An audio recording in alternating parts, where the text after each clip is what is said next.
Hello and welcome to Dig It. I'm Peter Brown and hosting the show with me today is Chris Day. Hi Chris. Hi Peter. March in the garden. Yeah, how quickly it's arrived, Peter. I was just thinking the other day, no sooner we get out of February and those day lengths are increasing and the birds are singing in the morning, so we know we're on the right track now. No, aren't they just? Now we wake up and I won't say the sun's shining, but it's light outside. It's great, isn't it? It is, and after all the wind we had, obviously, in the latter end of February, I think it's just now so good to be seeing some decent weather ahead of us. Definitely. So then, Chris, what's been going on? What's the news? Yeah, well, there's a lot of it at the moment. I think we're into that sort of time of the year when there's lots of announcements made by the gardening trade. And of course, for garden centres, for the 200 garden centres belonging to the Garden Centres Association, of which, of course, Buckingham Garden Centre is part of. Yep, we've got GCA. GCA. We've got a new chairman in the way of Tammy Woodhouse. Yeah, it's an interesting position, isn't it? A chairman for a lady. Indeed. Yes. What decade are we in? Who knows? A chairperson, I think they should possibly update it to, but Indeed. Who knows? But it's all good stuff because obviously the GCA are obviously trying to strive to increase standards of garden centre retailing. And I see that Will Blake is the chairman-elect as well. So they've got a nice party of people in there to make some good positive changes this year. I think so, because from my knowledge of Tammy, she's very much into... I would say organic, but the environment and being responsible and making sure that the products that they sell in the Millbrook garden centres are as kind to the environment as they possibly can be. So I think that's good with news. her behind the GCA, hopefully we'll strive through the peat revolution, I suppose. Well, there's lots of pressures on us as retailers now and gardeners as well, getting all these conflicting reports about peat and obviously organic growing. So if we're being driven in the right direction, that can only be a good thing. Definitely. And it's takeover city by the sound of things. People buying garden centres left, right and centre. Indeed, yeah. Cherry Lane garden centres, which there's 16 of them. They're doing some acquisitions. Yeah, they've got two more, haven't they? So they're a sort of budgety targeted market, I suppose. They like to call themselves, Peter, a value garden centre, I think. Value garden centres, because they're also the QD stores as well, which are definite sort of bargain products. We've got a Cherry Lane here on the A5 near Toaster, indeed, quite close to us, and I think you like breakfast there, don't you, Chris? Yeah, they've got a good restaurant. I don't know whether it's a franchise. I think it's Wellington's, but they do a good breakfast and a good Sunday lunch as well. So, fair play. It's good, yeah. But yeah, Retford Garden Centre and Gainsborough are getting two Cherry Lane branded centres, obviously this spring. And also we've got another anniversary. That's Notcutts. Yep. Now, Notcutts, obviously, people will know the name because they were one of the very first garden centres to become garden centres in the 1950s and 60s. So they were, weren't they? They were originally a nursery growing trees, was it? Trees and shrubs. Trees and shrubs, and then they branched out into putting things into pots. They were very inventive, under the watchful eye of, obviously, the more recent Charles Notcutt. He was obviously a great garden centre man and really pushed the whole garden centre world into the 21st century. But I've got their Woodbridge site, which is their original site. That's having a bit of a makeover at the moment. So okay, good to see as well. And Bosworth's Garden Centre, they're undergoing a bit of a change because they're looking for a new site. I think they've got a big planning application in for a new site on the A6. Now they're, I'm going to say Earthling Borough, so not a million miles away from me in Northampton. I know I've sort of driven past it, but not actually visited the site, so maybe have to go and have a look at it. Indeed, in its old and new forms. So it's all exciting, isn't it? It's good to see this sort of growth happening at a time when obviously the last couple of years have been very testing and trying for the whole garden centre and horticultural world. Definitely. And British garden centres, yes. They're growing even. Indeed. 59 That's right. garden centres now. They're going to be the next Wyvales if they're not careful. Do you think so? I think they might take over the world. Yeah, and it's Timmermans Garden Centre, I think they've acquired, which I believe, and my memory serves me correctly, Timmermans are associated with roses as well, a little bit like Friar's roses. So garden centres and garden centres and rose nurseries often sort of bloom together. So it'll be good. Hopefully they'll retain the Timmermans rose culture as well. Excellent. And they're up in Nottingham. Yes. Yeah. That's good. And for those of you that like the BBC Gardeners World programme, there's a new autumn fair So they do. Now let me get this right. Is it Spring Fair and the June event, which is at NEC, the big one, and then they're going to be doing an autumn one over at Audley House and Gardens. Audley End, is it? Yeah, Audley End. Yeah, and that's National Heritage Site. Yeah, an English Heritage Garden. English Heritage. Yeah, and it's amazing gardens. I mean, I did go there many years ago, but it's got a very famous wall garden. Right. So it's a great venue, and that's going to be happening between the 2nd and 4th of September. So something for your diaries as well, if you want to be planning another event to do a bit of autumn gardening. And that's over in Essex, isn't it? That's right, yeah, over on the Essex borders. Okay, great stuff. And obviously, as well as the new chairman at the GCA, they also announced their winners for all the different categories of awards that they do. Now, this is something that I guess sort of our listeners might not know quite where it comes from, what it's all about. It's basically a bit like a judging competition, isn't it? Where to be part of the GCA, you need to attain certain standards for membership, and equally every year we get an inspection. We do.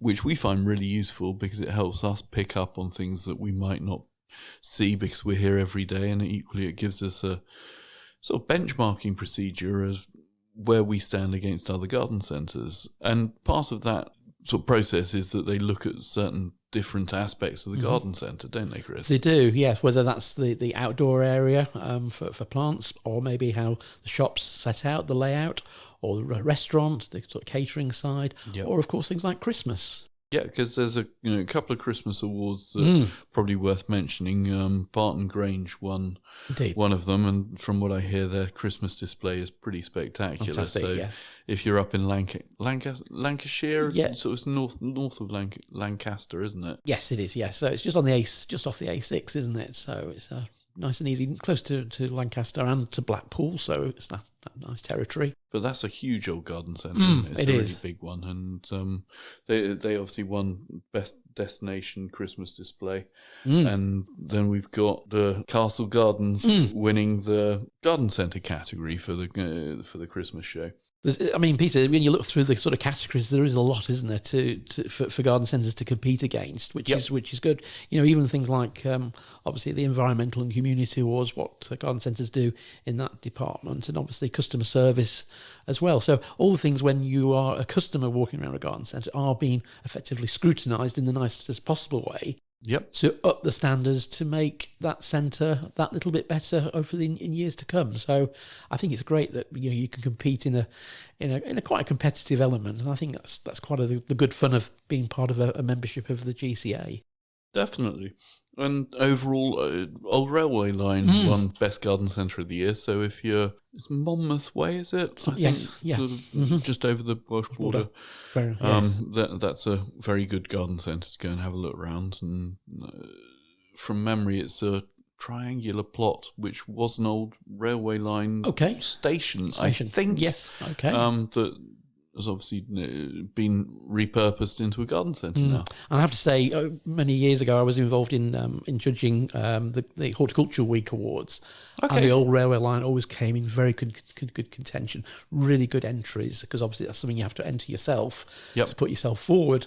So you have to do the big sell, so to speak. And they always did wonderful presentations. So it is all about that edge of making sure the clarity of what you're doing is right, and obviously getting the message across to your customers that you are all things to all people, and that can only make you a better garden centre in the end. Definitely, yeah. And what about some dates for the diary, Chris? What have we got coming up? Yeah, there's quite a bit, actually. Certainly, March is going to be quite busy, to say the least.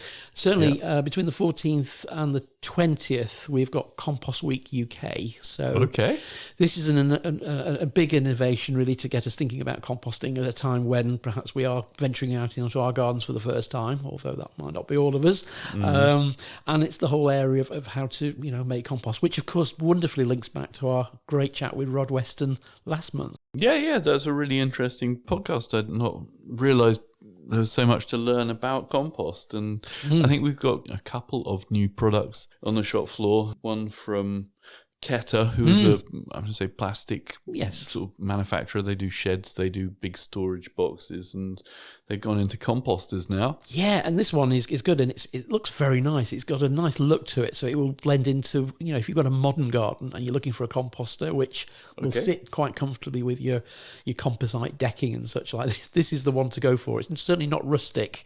Okay, and this is a square Dalek-y sort of type. It is, with a little front hatch. So, okay, but it looked nicely. Yeah, I had a look at the packaging and the product. It feels very sound, and it's got a good capacity, 340 litres, which is a fair amount of compost. So that's good. And of course, obviously we're updating our composters all the time at the garden centre. So, but this is a nice new introduction. Yeah, and I think HozeLock have got a sort of barrel-shaped one that's it's quite a novel idea, and ultimately very easy to roll around and dump compost all over your lawn and your flower beds if you haven't got anything planted that's there. That's good, yeah. A roller as well as a compost heap. That's good, yes. Yeah.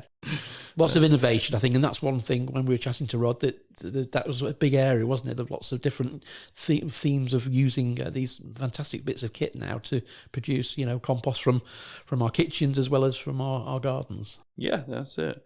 And you're doing a talk, aren't you, Chris? That's Plants for Small Places. Yes. The reason I brought this one on, Peter, was the fact that our gardens in the immediate area of the garden centre now, our new build areas, are getting that much smaller. So I thought it'd be quite good to do a talk on trees and shrubs and perennials, which are perfect for the smaller plot. So we're doing that as part of our Masterclass talks.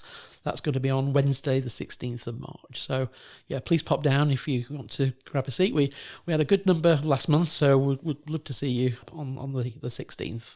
Excellent. And spring officially arrives, does it? Or 20th of March? That's it, the spring equinox, isn't it? When, officially the first day of spring. So, I mean, I don't know about you in your garden, but certainly my daffodils, my February gold, are now blooming away, which is timely. Certainly, I noticed all the ones we planted last year here at the garden centre along the fence line are looking pretty fantastic. They've all come up and looking good. Yeah. So it's all good stuff, isn't it? And I think it's really important that we start to think about spring flowers, and of course a lot of those are going to be really good for our wildlife and our bees and such like. So let's make sure we keep that continuity going when we're doing some planting this month. Definitely. And Visit Britain website that you quite like, Chris. That's got some good idea at the moment for spring, hasn't it? Yeah, I mean, spring gardens are really good, especially if you're wanting some sort of ideas for your own garden, plants and bulbs perhaps. So they've put together their 10 Britain's best spring gardens on the website, which we'll put a link on the show page. But 3 which I noticed, which I thought were really good. Anglesey Gardens over in Cambridge, which is National Trust. Has an amazing winter garden, but of course that winter garden does bloom rather nicely for spring as well. So that's one definitely worth a look. And of course, Bodnant Gardens in North Wales, very famous for its rhododendrons and azaleas and spring bulbs too. And Sheffield Park and Gardens as well in East Sussex. So those 3 particularly, it's well worth seeking out and having a little day trip out if you can this month. Yeah, and I guess look at the map, because Anglesey Gardens isn't in North Wales. No, Sheffield Park isn't anywhere near Sheffield. But indeed. Anyway, we like to make things difficult in gardening, don't we? But that's it. And Chris, this is our second series of podcasts now, isn't it? We've been doing this a year. Yeah, so this is our 25th podcast. 25th podcast, yeah. We've managed to get one out every 2 weeks as we promised. And I think we should be quite proud of that. I think so. Yeah, it's been good fun along the way, and and we want to try and celebrate that from this episode with our well, we're going to make a few changes, aren't we? We're bringing a new feature. Yes, the top 5. Yes, in a very Jeremy Clarkson sort of way. We're going to go for our top 5. And this month, we think it'd be very appropriate to talk about potatoes. Yeah, top 5 selling potatoes from the garden centre this month. And so at number 5, we have Sarpo Mira. Organic and a main crop. Santana at number 4. And number 4, another organic variety, another main crop. Number 3 is King Edward. A good popular main crop. And in second place, Picasso. An early main crop. Which leaves... Number 1. In first place, the most popular potato we've sold this year so far. Desiree, yes. No surprise, I suppose, but it's my favourite. Yeah. Honestly, whenever I talk about potatoes, Desiree has to be there. Desiree is the one I always grow every year, and then I generally plant a couple of other rows, and it's really interesting to see Sarpo Mira in at number 5, because when we first took that on, I would say about 5 years, 6 years ago, it came through on the availability list. But that's, now if we get the history right on this one, found in 1992 in Hungary. Correct, yep. And then launched into the trade in 2002. It's a relatively new potato, isn't it? It is, and it's got all the qualities. And interestingly, this variety we're selling, which most garden centres selling, are organically grown. So that's good things. That's a definite plus. But its basic trait is the fact it's got obviously wonderful disease resistance against blight, and of course that is the issue when we're growing potatoes these days, and there's so few blight tolerant varieties out there. Is it blight tolerant or blight resistant? Yeah, blight resistant. It's resistant, tolerant. Yeah, I think you can sort of skew the name for both of them. Words, yeah, isn't it? It is a play on words. But it's a really good variety, and it's nice to see it sort of taken over the market so quickly, because it's a nice potato, I understand. Have you ever grown it? I've never grown it, but it's if you look by the description, it produces a good, strong crop. You get a good amount of crop from it, and they've good flavoursome tubers as well. So for that reason, yes, it's a worthy number 5. Excellent, good stuff. Maybe we'll have to plant a few of those this year then. Indeed, yes, it's good stuff. And I think basically what we are seeing is obviously in our look at the varieties. It's main crop. Obviously, larger volumes tend to sell at this time of the year. But don't forget we found back in February and in January we were selling out of varieties. It's good to see that they're all now back in stock too. So because here at the garden centre, I think we've got about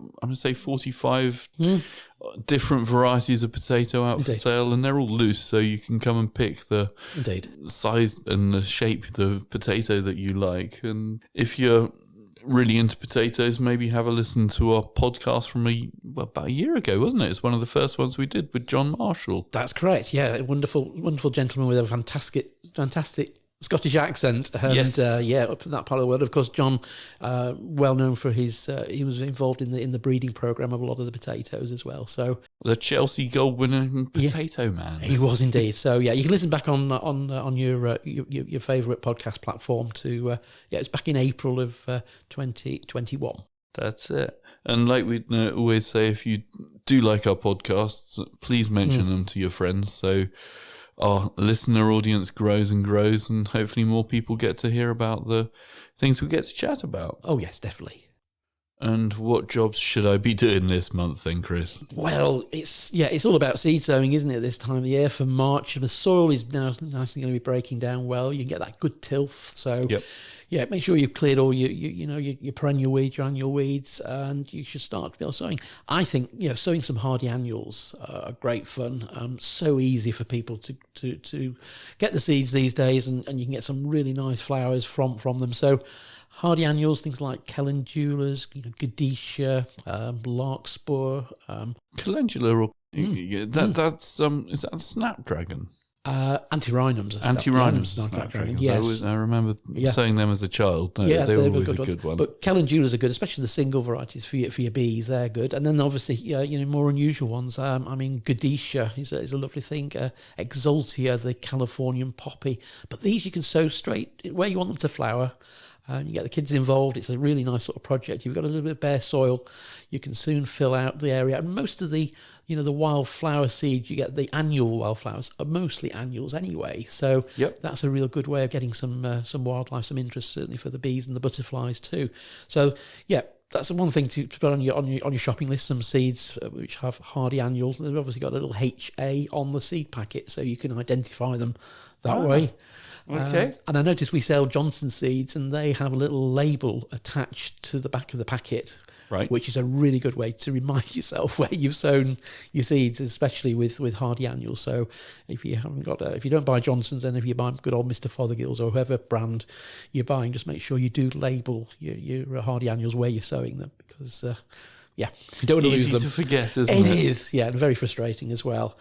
On the subject of growing plants for summer colour, we've got obviously Kinder plants are now back in stock, which They're the little mini ones, great for starting off your sort of bedding and your hanging baskets. I always think of when I see them. That's right, and they've been around now, I think coming up to 30 odd years. They've been around the gardening tray for a long time. In the 1980s they were launched, and this year we're doing the seedlings as well. So as well as buying the individual plug plants, if you like, you can buy little seedlings of your popular favourites like Impatiens and Lobelia. So if you want to build up good numbers, you want to produce a lot of plants, then the seedling little packs are a really good value too. So nice warm sunny windowsill. Remember, these are not hardy plants, so you can't be putting them out just yet. Yeah. And then you can obviously start them on the windowsill with a bit of heat, a bit of normal heat. If you've got a conservatory or you've got a porch where you can keep the frost out, absolutely fine.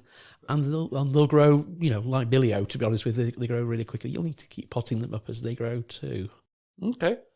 And then I guess daffodil deadheading, is it? It's that time of the year, isn't it? That the daffodils, as soon as they start to fade, you need to start removing those seed heads. But always leave the actual flowering spike, if you like, the actual stem. Just because that will then die back and feed the bulb, which of course is very important. Yeah, because we talked, I seem to remember about Phostrogen and phosphates being the fertilizer of choice, isn't it, for bulbs? So after they've finished flowering, if you can sort of give the area a bit of a boost in Phostrogen, and that'll hopefully help them come back again the next year and split. And Peter, it's that 6-week rule, isn't it? So as soon as the flowers fade, you've got 6 weeks really to bulk up your bulbs for next season. So in that time, if you can get some feed, Phostrogen, high potassium, even a tomato feed will do the job. That's good, and that'll strengthen those leaves as they start to wither. Then, of course, all the goodness goes back into the bulbs, which means you'll get even better displays next year. Okay. So the other job, really, if you haven't finished, is to complete your rose pruning. We usually say February for that, but as the season has been, and obviously some people may have had some recent storm damage, it might be worth getting out to your climbers and your ramblers and giving those a good sort of trimming back. Climbers, you can be quite hard prune those. You can take those back to perhaps sort of 45 centimetres, 18 inches. Your ramblers, you tend to leave larger because, of course, they flower at the edge of their plants, at the tips. So, you need to be a little bit careful of those. But certainly rose pruning is good. And, of course, as we're in March, you can give them a little feed as well, a little bit of top rose or a bit of Vitax Q4 just to help them go. When you do any pruning, you should always balance it with a feed. It's that good old adage. Okay. And also dogwoods and willows. I noticed that we should be sort of thinking about trimming them as well if we want to get some nice new growth from them. And the growth is going to give you the best colour next winter. So, you have to be quite bold, don't you? You have to get the secateurs out, even though your dogwoods and your willows are probably looking really nice this month. Try and get it done by the end of March at the latest. And even things like the Catinus as well, that can sometimes benefit if it's getting a bit out of rule and it's getting a bit big. Do that a bit of a trim back, but it's a good time. March, as the plants are starting to regrow, you're going into the plant psyche and you're helping it to basically stimulate it into more growth. So you're using the plant's inbuilt ability to obviously grow stronger at a time of the year when the plant's just breaking dormancy.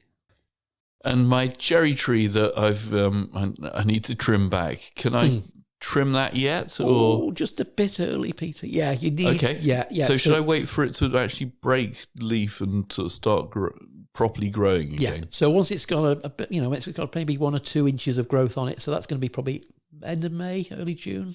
Right. That's when you can go in with your secateurs, your loppers, all your hardware to get it to the shape and size you want. But just steer clear. It's very tempting at this time of year, especially when they're coming into flower. Obviously, the flowering cherries are starting to do their thing. To do a bit of tidying up. But I think a lot of cherry trees will probably need a bit of a tidy up in view of the recent weather we've had.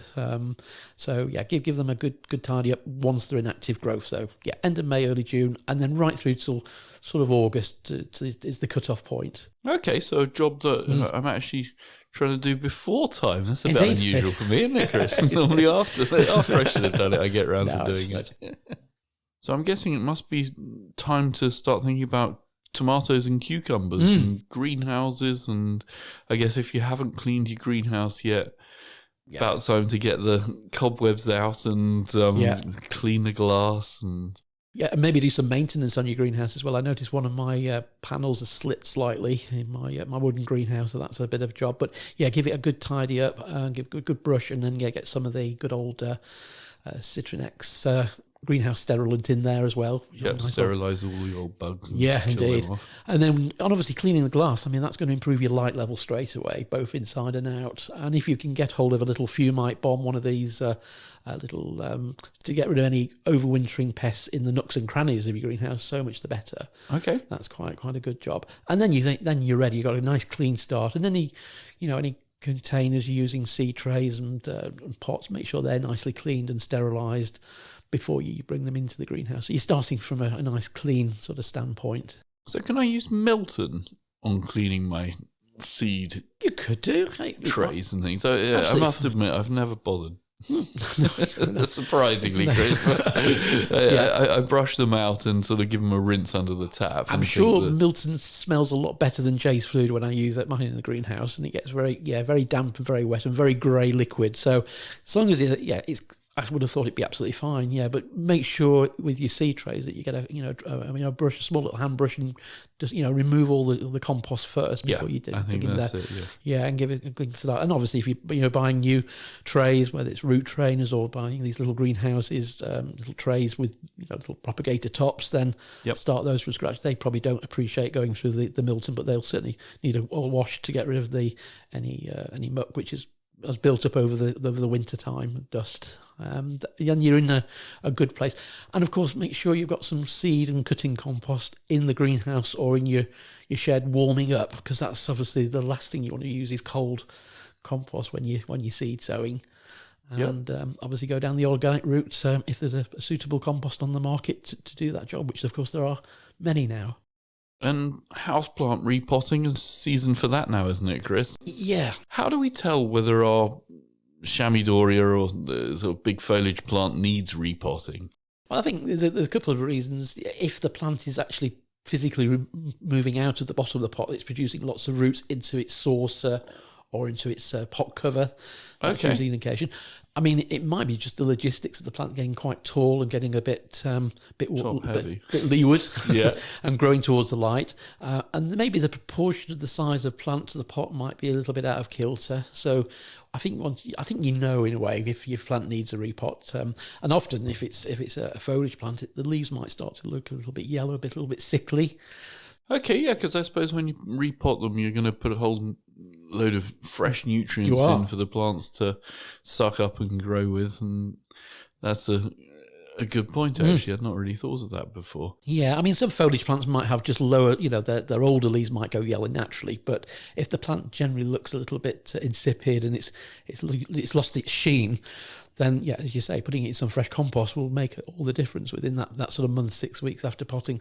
Obviously, go up a couple of pot sizes if it's a big foliage plant. So if your Monstera is getting a bit big, then, from a 14-inch, maybe go to a 16-inch pot. Yep. If it's a small plant, if it's something, really small like a cacti, then you'd only probably go one pot size because the proportion of roots to the plant is less. And obviously choose the right compost. I mean, when you go to the garden centres now, especially with houseplants, there's lots of specialist composts on the market, which make it so much easier. From your orchid compost to your cacti to even your carnivorous plants now have their own wonderful mix. So I've not seen that one. I have to go and have a look in the houseplant section for that. Because certainly I know the citrus compost and indeed. Orchid compost, which is not really compost, it's chip bark. Chip bark, it doesn't hold anything. It doesn't hold any moisture, that's for sure. So you have a look at that, and then try and obviously find pots with a suitable size. Make sure there's good drainage. If you're going to go into glazed or terracotta outdoor pots indoors, make sure you've got a decent saucer to catch the water, because obviously you don't want your parquet flooring or your you've got to keep the sideboard. Definitely, that's a good idea. Yeah, indeed. And then when you've repotted, give the plant a really good water in, but then let the compost dry out a little bit between waterings, because of course you've got this new volume of compost around that new root system. And of course, you want to encourage it to grow into that new soil. So the worst thing is to keep the plant too wet. Let the plant try and search out moisture, just like you would when you're planting a shrub or a tree. Some good points there. Thanks, Chris. So talking about cleaning greenhouses, Chris, I noticed under my garden shed, not quite a greenhouse, but it does have windows in it. Yeah. There was a hedgehog underneath the rafters, and Oh wow, okay. I've never spotted one under there before. Fantastic. But by all accounts, they're doing quite well in urban areas, are they? Yes. At the moment? So the news is that hedgehogs are thriving in urban areas. However, bunnies are diving. That's the headline. Okay. I was in Gardener's World magazine, so I have to give them a credit there. But so grey squirrels, as we know, and hedgehogs are thriving, but the rabbits are in trouble, according to the annual survey of the UK's wild mammals, which is run by the People's Trust of Endangered Species. Foxes, wood mice, and bats are also among the most commonly spotted mammals. But people saw more badgers than rabbits last year, which I find quite incredible. Wow. Yeah. You should come up to Garden Centre. Yes. Any time around dusk. There's generally 5 to 10. We are the original Cess of Watership Down here, aren't we? Yeah, they love the field out there. There's obviously a good supply of hedging for them to eat, and Indeed. apple trees. Indeed. Yeah. But unfortunately, the BBC, they brought out a report literally just a few days after this news story broke that obviously the numbers in the sticks in the countryside are rapidly declining. So there's a definite imbalance. And I think we know probably the reason why. Obviously, lots of hedgerows have been ripped out over the years. Or maybe, as gardeners in the towns and the cities, we're doing more to help our hedgehogs. Well, I certainly would agree with that in the sense of, you think all the lovely hostas that we grow, great food for slugs. And slugs. Who eats all the slugs? Indeed. It's the hedgehogs. It is indeed. I guess the farmers are possibly with the monoculture, agriculture, these days is not the diversity of foods for the little bugs to live on, which then exactly the higher organisms up the food chain then live off. But hedgehogs are so cute. I love them. Yeah, great. They are really good. They're such an underrated mammal, aren't they, in many respects? And I think, generally gardeners are doing that. We're obviously trying to keep our gardeners more connected. And I suppose in smaller urban areas, we can do that easily by, creating those little holes for hedgehogs for mobility to move from one green space to another. And also, the report also said that, people who keep their gardens a little bit, shall we say, wild, unkept. Of course, hedgehogs are going to love those sort of conditions as well, which perhaps in the more rural sticks, you're perhaps going to be a little bit tidier. And also that, a few things we need to bear in mind. Obviously, if you're getting the strimmer out or we're doing any bonfires, we need to be checking for those. Check with bonfire heat before you... Most definitely, The trick of just basically whenever you've got a pile of stuff, don't make a pile of stuff on the fire heat. Move it. Put it 10 foot away from where you're going to have the bonfire, and then pile it up when it's all ready for burning, and do it as one big job. Indeed. And I think as garden centres now, we're selling hedgehog houses and food as well. So we're treating them very much like our birds and bees, and we're providing the foodstuffs the mammal needs. So maybe create a little area for possibly hibernation, whether that's a hedgehog house or the facilities of having plenty of leaves for them to shelter under.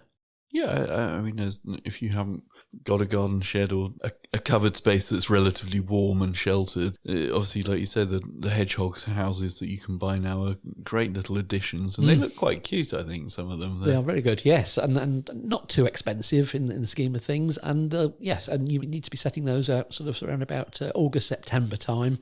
Okay. And just make sure you've got your neighbours who are happy to cut a little hole in the fence. Sort of 15 centimetres, 6 inches high by probably the same across. And I noticed one marketing company actually produced like an underground sort of mind the gap thing to put on there to remind your neighbours what you're doing. And also it's quite a fun thing to do, especially for the children as well, to get them involved and connected with what you're trying to do. Yeah, because I saw my first ever baby hedgehogs last year when we were doing the Gardens Open scheme in our area in Northampton, and one of the neighbours had got some, I I would say about 4 or 5 day old hedgehogs, and they were tiny little things, and they were being bottle fed, or fed by a syringe. It was that they were that small. It was really interesting. Yeah. I'd never seen that. But yes, are the youngs called hogs? I'm never been quite sure what their name. I think so. Yes. Yeah. The name of that. And also, it's probably just a little reminder. But obviously, this year we're supporting Tigerwinkles at the Garden Centre, which obviously true. Which are wildlife trafficking. Of course, they originally started their preface was to help hedgehogs, but of course now they obviously help lots of wild animals in and around the area. So I mean, from a great sort of starting point, hedgehogs have really been inspiring to what they do at their headquarters over at Haddenham near Aylesbury. Definitely, yeah. And for those of you that don't know, we're very grateful to Malvern Garden Buildings for the fact that we get to record our podcasts every other week in one of their wonderful buildings. And we're in a new one, I think, this week, are we, Chris? Yeah, I think this is one of the high-pitched studio pavilions, and very nice it is too. It's got so light, very light, really light and airy, and yeah, lovely sort of mock log burner there in the corner, keeping us warm, and really nice floor, lovely furnishings, and yeah, it's home from home, isn't it? Almost. I wish my home was this nice. But yeah, and I think they've got a few other new buildings coming on the site. The office disappeared, didn't it? And it did, yes, temporarily, but it's now back. So that's I know one of these Hello Apex with a lovely slate roof and a nice UPVC windows and sliding door, all very, very, very plush, perfect for an office. Yep. And that'll be the new site office. And then there's a Newbury's House, an oval safari, which of course we normally do our recording in. Yes. And then there's a Savannah one with a lovely cedar shingle roof. So yeah, if you're in the Buckingham area, want to have a look at some really good outdoor buildings and want to be inspired, I think that's it. Everything from the garden shed to the greenhouse to the garden building, and they really are. They set up the site so well. I think it's always interesting to just have a wander around, even if you're just looking for ideas, like you say. Most definitely, yeah, well worth a visit. So thank you to them. Indeed, thank you, Bob. And in the news recently, a new landmark study from Lancaster University about community gardens. So basically, Peter, they looked at these 26 urban conurbations where people basically grow fruit and veg close to their properties. And I think the whole idea is to try and move it on a little bit now. We've sort of moved away from the sort of dig for victory sort of area, but actually get something in place which will be of a benefit for the fabric of the community. So maybe financially make it more accessible, maybe have sort of policies and initiatives help to promote this to people as a feasible way of growing. Yep. And just move it on a marketer. I mean, a lot of these work on the basis of a lot of people, rallying around and getting involved, but actually put some sort of demarcation marks and make it a little bit more a way of actually processing the food and making it more accessible for people to do that. They said that they based it all on the estimate of the World Health Organization's guidelines, which they reckon it's 400 grams of fruit and vegetables a day per person. So I think they're trying to get the idea of trying to make these areas work more efficiently. But of course, that's down to people, isn't it? These sort of things, yeah. And but you often find, as you've seen, I've seen on sort of Gardeners World, where you get these community gardens together. A lot of passionate people want it to be successful, but perhaps they need things in place to help the process along. So I think it's a really good sign that we're moving in the right direction with the whole area of food production in smaller spaces. Well, I think it's not only do you get the benefits of growing the food, there's also the exercise factor and the fact you get outside and get some fresh air. And bear in mind, the photograph in Garden News here is a big high-rise tower block, overshadowing the plots. That's even more reason that you create a sense of community in these garden areas, these community gardens. So that can only be a beneficial, positive effect on the neighbourhood as well. Yeah, hopefully the other things of the wildlife, like the hedgehogs and the bees and the birds and what have you, get some more food because of the bugs growing. And not only does it help us humans, it helps the wildlife in the cities as well. Yeah, I think exactly that's a real good positive. And also, of course, children are going to benefit from this. They're going to see where their food comes from. Yep. Firsthand, which can only be a good thing. So, yeah, I'm sure many of our listeners, maybe have heard or maybe are involved in a community drive like this. If you are, get in touch. Let us know what experiences you've had of growing vegetables in a communal area. Yeah, because that might make quite a nice interview, wouldn't it? It would, wouldn't it? Just Good idea. And Peter, would perhaps just end today's podcast talking a little bit about Peter Seabrook. Obviously, he sadly passed earlier on this year, and it's some great news that his life is going to be celebrated later on in the year at BBC Gardeners World. We mentioned that at the top of the podcast. Yeah. And they're going to be creating a pebble mill at one garden. Now, many of our listeners might remember that Peter Seabrook presented at Pebble Mill from 1975 to 1986, and they're going to recreate his wonderful garden he did there. He'd already sketched out the design and all the memorabilia, and this ties in with the BB's centenary this year. So it's going to be rather nice. It'll sort of show people what the garden was all about, and of course he had such enthusiasm for the younger gardener as well. That hopefully this will be really good. And the horticultural director, Bob Sweet, who is involved in the Gardeners World Live event, said that he's really pleased to be able to support this particular event, because it's going to be quite an interesting and quite stirring testimony to his life. So something to look forward to in a very positive way. Brilliant. A nice thing to celebrate his life. Most definitely, yeah, in a very positive way. Well, thank you for that then, Chris. I guess being March and hundreds of jobs to get on with, we best get back to the garden. And to our customers at the Garden Centre too, Peter. Definitely. Thanks, Chris. Thanks, Peter. Today's show was brought to you by Buckingham Garden Centre and Nurseries. The show was hosted by Chris Day and Peter Brown. The show was produced by Peter Brown. And our thanks to Chiltern Music Therapy for providing the music. Thanks for listening. At Chiltern Music Therapy, we want everyone to know the difference that music can make in their lives. From parents and their premature babies in hospital to grandparents with dementia. We provide music therapy and community music services to people of all ages and needs across England. We work both digitally and in person in people's homes, care homes, schools, hospitals and hospices. Find out more at chilternmusictherapy.co.uk.